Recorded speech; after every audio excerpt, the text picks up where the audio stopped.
नमस्कार दोस्तों, स्वागत है आप सबका भद्रा आईएएस एकेडमी में। आज का डेट है 30 मई 2023 एंड डेली के करंट अफेयर्स के न्यूज एनालिसिस के डिस्कशन में मैं शुभोदीप आप सभी का स्वागत करता हूं। नीचे डिस्क्रिप्शन सेक्शन में इस पूरे वीडियो के जो पीडीएफ है ना उसका लिंक दिया हुआ रहेगा, आप वहां पर जाकर इसको डाउनलोड भी कर सकते हैं। चलिए सबसे पहला यहाँ पे न्यूज देख लेते हैं। असम ट्रिब्यून में अगर देख लीजिएगा एडिटोरियल पेज में बहुत बड़ा एडिटोरियल दिया हुआ है लैंडस्लाइड्स के रिलेटेड। नाउ लैंडस्लाइड्स इन असम, वैसे तो देखो there are an number of different other points also which can could have been included in article, जो कि उन्होंने इंक्लूड नहीं किया, जो क्या आप डिजास्टर मैनेजमेंट में, जो क्या हम लोग आपको भद्रा आईएएस एकेडमी के क्लासेस में भी प्रॉपर पढ़ाया जाता है। बट इस न्यूज में हम लोग क्या देखेंगे, हम लोग देखेंगे जो न्यूज में लैंडस्लाइड्स के रिलेटेड असम में, इनफैक्ट गुवाहाटी में बहुत सारे ऐसे रीजन्स के नाम भी दिए हुए थे जहां पे लैंडस्लाइड्स आते हैं, उसके रीजन्स बतलाए गए हैं, तो उनमें ही हम लोग कुछ कुछ फोकस कर रहे हैं, राइट। तो रीजन्स जो इस आर्टिकल में बतलाया गया है वो अनडाउटेडली गुवाहाटी या फिर ऑफ कोर्स बहुत सारे ऐसे असम में हिली एरियाज है जहां पर लैंडस्लाइड्स आते हैं। So what are the reasons behind them? The first reason here that has been mentioned is rainfall induced landslides. अगर बहुत ज्यादा रेनफॉल हुआ तो वहां का सॉलिड फ्लक्शन होने के कारण भी लैंडस्लाइड हो सकता है। दूसरा, गुवाहाटी में यहां पे बोला गया है दैट देखो गुवाहाटी एक ऐसा रीजन है जहां पे बहुत ही ज्यादा अर्बनाइजेशन हो रहा है। अर्बनाइजेशन हो रहा है तो पॉपुलेशन भी ज्यादा बढ़ेगा, पॉपुलेशन बढ़ेगा तो पॉपुलेशन का प्रेशर बन रहा है, इसीलिए सिटीज में जो हिल्स है ना और फॉरेस्ट एरियाज है उसमें लोग इंक्रोच कर रहे हैं। आप खुद सोचिए, एक हिली रीजन में अगर यहां का जंगल काट के अगर यहां पर घर बनाओगे तो there is high possibility that शायद आज नहीं, आज के 10 साल बाद नहीं, 20 साल बाद नहीं, 30 साल बाद नहीं, 50 साल बाद आप तो नहीं रहोगे, आपकी नेक्स्ट जनरेशन भुगतेगी ना। क्या होगा? लैंडस्लाइड होने का प्रोबेबिलिटी है क्या? नहीं। वही चीज तो यहां पे बतलाया गया है। इनफैक्ट डिफरेंट अदर रीजंस भी बताया गया, जैसे डिफॉरेस्टेशन भी है, अनऑथोराइज सेटलमेंट है ना, इम्प्रॉपर ड्रेनेज सिस्टम्स जो क्या हमारे असम में या फिर ऑफ कोर्स मेट्रोपॉलिटन रीजन्स में जो कि यूजुअली देखने को मिलता है ना, नॉन स्टॉप कंस्ट्रक्शन ऑपरेशंस है ना, और रेन्स तो ऑफ कोर्स है ही the reasons behind this, right. कुछ कुछ जो फैक्ट्स दिए गए हैं इस आर्टिकल में, और मुझे लगता है शायद ये facts can be easily, I mean it will be handy for you guys to write it in your answer sheets. So the facts are, ऐसे गुवाहाटी में ही अगर देख लीजिएगा ऐसे land which are prone to landslides are 366 sensitive areas है in total। मतलब आपको ये डेटा एग्जैक्टली नहीं याद रखना है, आपको क्या याद रखना है, आपको याद रखना है दैट अराउंड 350 से ज्यादा रीजन्स है गुवाहाटी में which are prone to directly landslides। In fact Guwahati city में अगर बोलेंगे 9 लार्ज लैंडस्लाइड्स हो चुके हैं सिर्फ और सिर्फ 2020 में ही, अगर डेटा देख लीजिएगा तो, है ना। तो सवाल होता है दैट ठीक है ये लैंडस्लाइड तो आ रहा है, तो इनको अरेस्ट करने के लिए, इसको इनके एक्सटेंट को घटाने के लिए क्या कोई स्टेप लिया जा सकता है? अगर वो स्टेप लिया जा सकता है तो क्या होंगे? तो what are the needs? The needs are to avoid single brick wall home। देखो बहुत समय क्या होता है ना, स्लोप्स ऑफ द हिल में जो घर बनाए जाते हैं, ठीक है, अब वो भाई कोई इंजीनियर को बुला के अब घर बनाओ ना, राइट। अब वो इंजीनियर को बुला के भी घर नहीं बनाओगे, राइट। और क्या बनाएंगे? वो जो नॉर्मल प्लेन रीजन्स में घर बनाते हैं ना, सिंगल ब्रिक वॉल का, वो वहां पे बनाएंगे।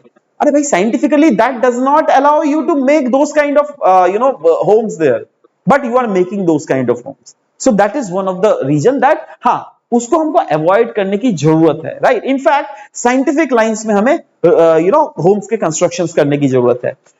वैसे स्लोप्स को आइडेंटिफाई करना है जिनको, जो क्या बहुत ही ज्यादा रिस्क है ऑफ वहां का लैंडस्लाइड होने का रिस्क बहुत ज्यादा है, वैसे स्लोप को आइडेंटिफाई करना और साथ ही साथ आइडेंटिफाई नहीं उसको रेक्टिफाई भी करना है, that too before the rainy season. क्योंकि रेनी सीजन एक ऐसा सीजन होता है जब बहुत ज्यादा, आपको तो पता ही है नॉर्थ ईस्ट इंडिया में कितना ज्यादा बारिश होता है, तो उस समय रेनी सीजन के कारण, एक्सट्रीमली बारिश के कारण जो है लैंड स्लॉली फ्लक्शन होने के कारण लैंडस्लाइड्स होने का प्रोबेबिलिटी बहुत ज्यादा, इसीलिए उसको हमें घटाने की जरूरत है। हमें प्लांट करना पड़ेगा ज्यादा से ज्यादा vegetations on the slopes of the हिल।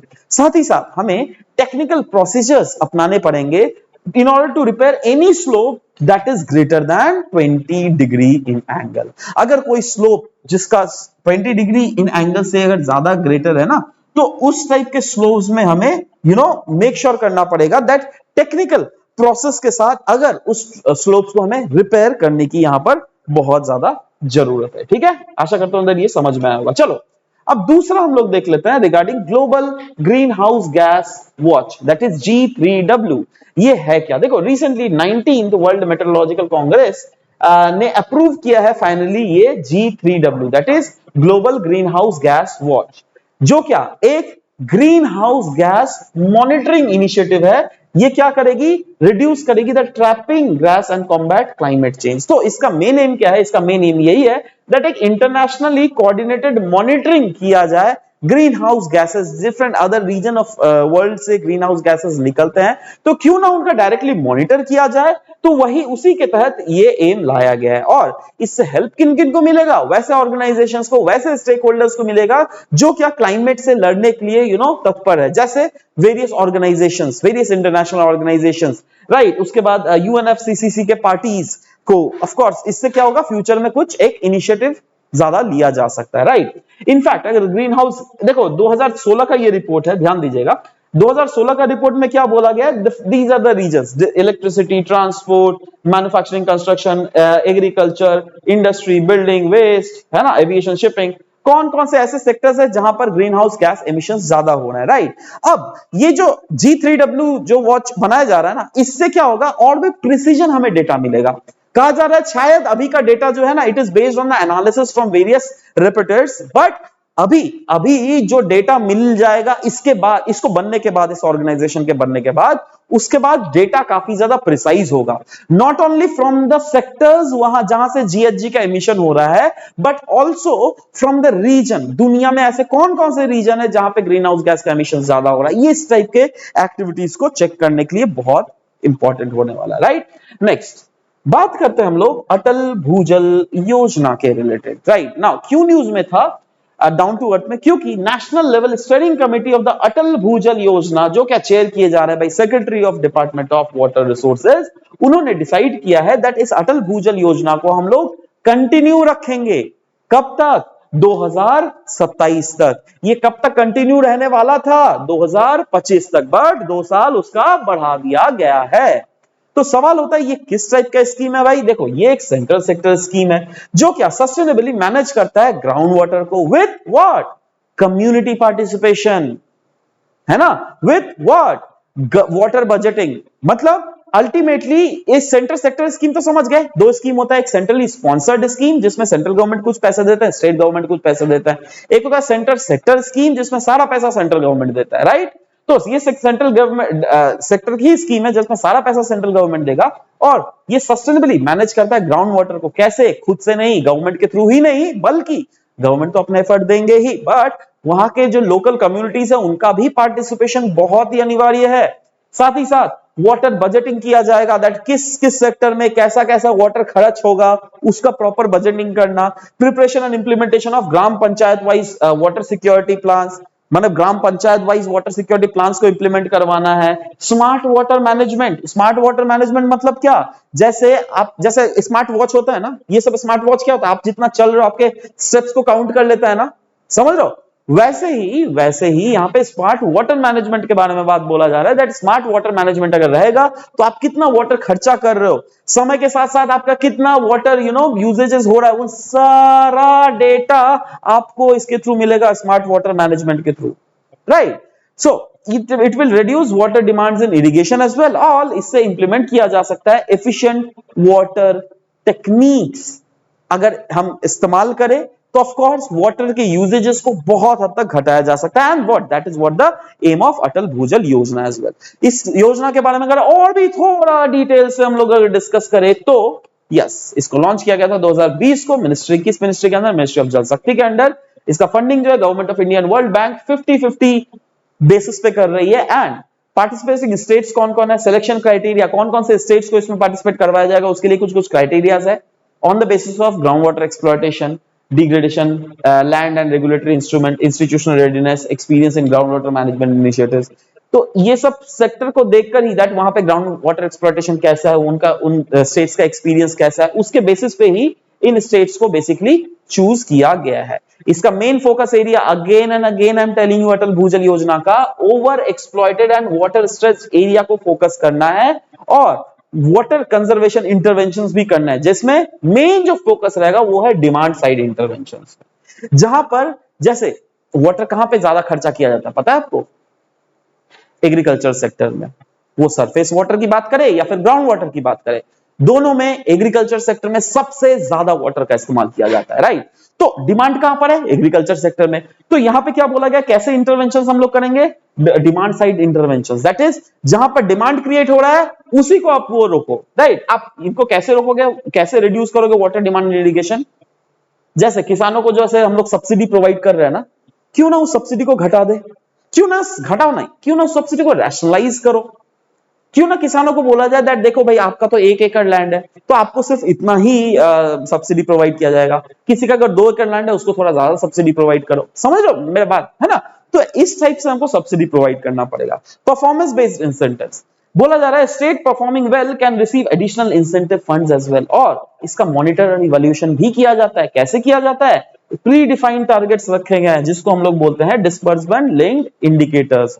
तो इस डिस्बर्समेंट लिंक्ड इंडिकेटर्स के थ्रू इसको बेसिकली चेकआउट किया जाता है whether the things are achievable और नॉट। नेक्स्ट हम लोग बात करेंगे एम सैंड के बारे में, जिसको हम लोग कहते हैं मैन्युफैक्चरिंग सैंड। क्यों न्यूज में है पहले तो वो देख लेते हैं। राजस्थान गवर्नमेंट ने अनाउंस किया है दैट राजस्थान गवर्नमेंट सपोर्ट कर रही है for the use of manufacturing sand, क्योंकि ये एक कॉस्ट इफेक्टिव और कन्वीनियंट ऑल्टरनेटिव मेथड है। अभी जो भी सैंड बालू जिससे घर आपका बनता है, कहां से बनता है पता है? रिवर सैंड से बनता है, राइट? अभी एम सैंड को प्रमोट किया जा रहा है। एम सैंड क्या होता है? ये मैन्युअली मैन्युफैक्चर्ड, मैन्युअली मतलब क्या, ऑफ कोर्स मशीन्स को देकर मैन्युफैक्चर्ड सैंड्स होते हैं, right? So M sand Rajasthan का एक पॉलिसी भी है जो क्या 2021 में इंट्रोड्यूस किया गया था। इसके तहत राजस्थान गवर्नमेंट ने क्लियरली बोल दिया गया था दैट देखो भाई कोई भी गवर्नमेंटल कंस्ट्रक्शन प्रोजेक्ट्स में मिनिमम 25%, एटलीस्ट बोला जा रहा है एटलीस्ट 25% जो सैंड होगा ना वो एम सैंड होने वाला है, अनिवार्य है, right? So M sand units have been granted industrial status as well in Rajasthan. इससे फायदा क्या होता है इंडस्ट्रियल स्टेटस देने का? इससे राजस्थान इंडस्ट्रियल प्रमोशन स्कीम 2019 के अंडर इसको लाया गया, उसके जो बेनिफिट्स है ना वो उसको मिलेंगे, समझ लो बात? जिससे सब्सिडीज कंसेशंस भी मिलेगा इन टैक्सेस एंड फीस अगर आप इस बिजनेस में हो तो, राइट? सैंड जो है इसको क्लासिफाई किया जाता है एज अ माइनर मिनरल। किस एक्ट के अंदर बताइए तो? Mines and minerals development and regulation act of 1957। और एडमिनिस्ट्रेटिव इसका जो कंट्रोल है वो किसके ऊपर रहता है? स्टेट गवर्नमेंट के ऊपर। In fact sustainable sand mining management guidelines भी 2016 के हैं जो क्या इशू किया गया था by ministry of environment forest and climate change, जो क्या इनकरेज करता है साइंटिफिक सैंड माइनिंग और इन्वायरमेंटल फ्रेंडली मैनेजमेंट मेथड। तो उसमें क्या हम M sand that is manufacturing sand को इंक्लूड कर सकते हैं? यस एब्सोल्युटली, उसमें ये इंक्लूड किया जा सकता है। नाउ ये जो स्लाइड है ना दोस्तों, ये स्लाइड एक पॉइंट ऑफ डिफरेंशिएशन बतला रहा है, और ये पॉइंट्स ऑफ डिफरेंशिएशन जो हम देख रहे हैं वो है between the M sand and natural sand. M sand का पार्टिकल शेप कैसा होता है? क्यूबिक फॉर्म, जिसके कारण बॉन्डिंग जो होती है सैंड के बीच में वो ज्यादा इनहांस्ड होती है, बट वहीं पर इनका शार्प या फिर एंगुलर ग्रेन्स होता है। सिल्ट कंटेंट 0 सिल्ट कंटेंट होता है, बट यहां पर सिल्ट कंटेंट जो है 3 से 20% तक रहता है। कंक्रीट का स्ट्रेंथ बहुत ज्यादा हाई होता है, यहां पे लोअर कंक्रीट का स्ट्रेंथ होता है। अवेलेबिलिटी अगर देखोगे ऑफ कोर्स इसको तो प्रोडक्शन करना पड़ेगा, है ना? तो ऑफ कोर्स जहां पे प्रोडक्शन होगा वहीं पर अवेलेबल होगा जी, बट ये जो है नेचुरली अकरिंग होता है। Environmental impact, it reduces the need of natural sand mining, है ना? बट यहां पर नहीं, इससे तो इन्वायरमेंट डिग्रेडेशन होगा, राइट? दूसरा ये कॉस्ट इफेक्टिव मेथड है ना? क्योंकि yes large quantity at a lower cost आप प्रोड्यूस कर सकते हैं, but this is cost effective नहीं, रादर कॉस्ट, क्योंकि यहां पर इन्वायरमेंट उल्टा नेगेटिव इंपैक्ट होता है ना, तो इसीलिए यह बोला जा रहा है दैट हाँ कॉस्ट जो है ये वैरी कर सकता है। कहीं कहीं पे ऐसा भी होता है जहां पर बहुत ही ज्यादा क्या बोल रहा हूं, रिवर में सिल्ट्स या फिर सैंड्स रहते हैं, सेडिमेंट्स रहते हैं, ठीक है, वहां पे अगर सैंड माइनिंग कर रहे हो तो that is good, but what about those kind of river जहां पर बहुत कम आई मीन सेडिमेंट्स है, उनके लिए तो नुकसानदायक है ना। इसलिए यहां पे लिखा हुआ है दैट कॉस्ट जो है it may very on the availability of location, ठीक है? नेक्स्ट न्यूज गाइस, हम लोग बात करेंगे मोहनजोदारो के डांसिंग गर्ल के बारे में, क्योंकि इंटरनेशनल म्यूजियम एक्सपो 2023 में जो मैस्कॉट लाया गया ना, कहा जाता है दैट वो mascot has highly been influenced by the Mohenjodaro का डांसिंग गर्ल का sculpture. So let's talk about this. What is this dancing girl का sculpture all about? So yes, ये जो डांसिंग गर्ल का स्कल्पचर है, it is made up of bronze, और ये एक मेटल वाला है जो क्या प्राइमरीली कंसिस्ट कर रहा है ऑफ कॉपर का. इस जो एज, इसका जो एज है वो अराउंड 4500 ईयर ओल्ड है, क्योंकि ये हड़प्पा के पीरियड के समय का बिलोंग करता है. दैट इज 1300 बीसी से लेकर अराउंड 3300 से 1300 बीसी तक. ये डिपिक्ट करता है एक न्यूड फीमेल फिगराइन को, है ना, जिनके हाथ में बहुत सारे बैंगल्स हैं और गले में नेकलेस है. इनफैक्ट ये रिप्रेजेंट करता है high level of artistry and metallurgy in the Harappan civilisation.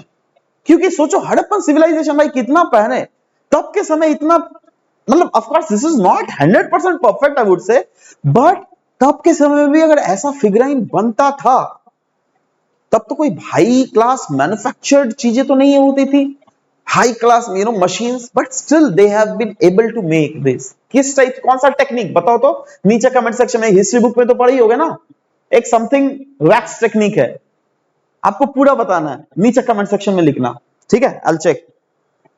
So anyways guys, यही था. और अभी तक पूरा अगर हम लोगों ने क्या क्या डिस्कशन किया, उसका अगर एक प्रॉपर ग्लिम्स अगर रिवीजन देख ले तो, सबसे पहले हम लोगों ने आसाम ट्रिब्यून का जो एक बड़ा सा आर्टिकल था लैंडस्लाइड्स के रिलेटेड, जहां पे हम लोगों ने लैंडस्लाइड्स के रीजंस डिस्कस किए, कुछ फैक्ट्स डिस्कस किए, क्या क्या हम लोग कर सकते हैं जैसे लैंडस्लाइड्स इन बड़े बड़े शहरों में, स्पेसिफिकली मेट्रोपॉलिटन सिटीज में अगर रिड्यूस कर सके तो वो सब हम लोग ले सकते हैं. Global green house gas watch के बारे में हम लोगों ने डिस्कस किया, दैट इनका मेन एम क्या है. नेक्स्ट हम लोगों ने बात किया अटल भूजल योजना के बारे में, दैट ये एक सेंट्रल सेक्टर स्कीम है, इसकी क्या क्या ऑब्जेक्टिव्स है, और इस स्कीम के बारे में हम लोगों ने ओवरऑल डिस्कस किया. नेक्स्ट हम लोगों ने बात किया एम सैंड, जिसको मैन्युफैक्चरिंग सैंड के रिलेटेड है ना, कौन सा स्टेट इसको बहुत ज्यादा प्रमोट कर रही है, वो आंसर है राजस्थान, है ना. और भी राजस्थान से वेरियस इंक्लूडेड हम लोगों ने एस्पेक्ट्स को एम सैंड के रिलेटेड डिस्कस किया. हम लोगों ने दिखाया, अगर एम सैंड और नेचुरल सैंड में डिफरेंशिएशन के पॉइंट्स देख लीजिएगा, ये क्या क्या है, इसको अगर अच्छे से पढ़ना है, कोई बात टेंशन बिल्कुल लेने का नहीं. नीचे डिस्क्रिप्शन सेक्शन में इस पीडीएफ का लिंक दिया हुआ है, वहां पर जाकर इसको डायरेक्टली आप डाउनलोड भी कर सकते हो. नेक्स्ट मोहनजोदारो के डांसिंग गर्ल के बारे में हम लोगों ने डिस्कस किया, और इसी के साथ आज का यहां पर सेशन को मैं वाइंड अप करता हूं. मिलते हैं आपके से नेक्स्ट सेशन में. Till then bye bye, take care and thank you guys, thank you for listening to all video, thank you very much.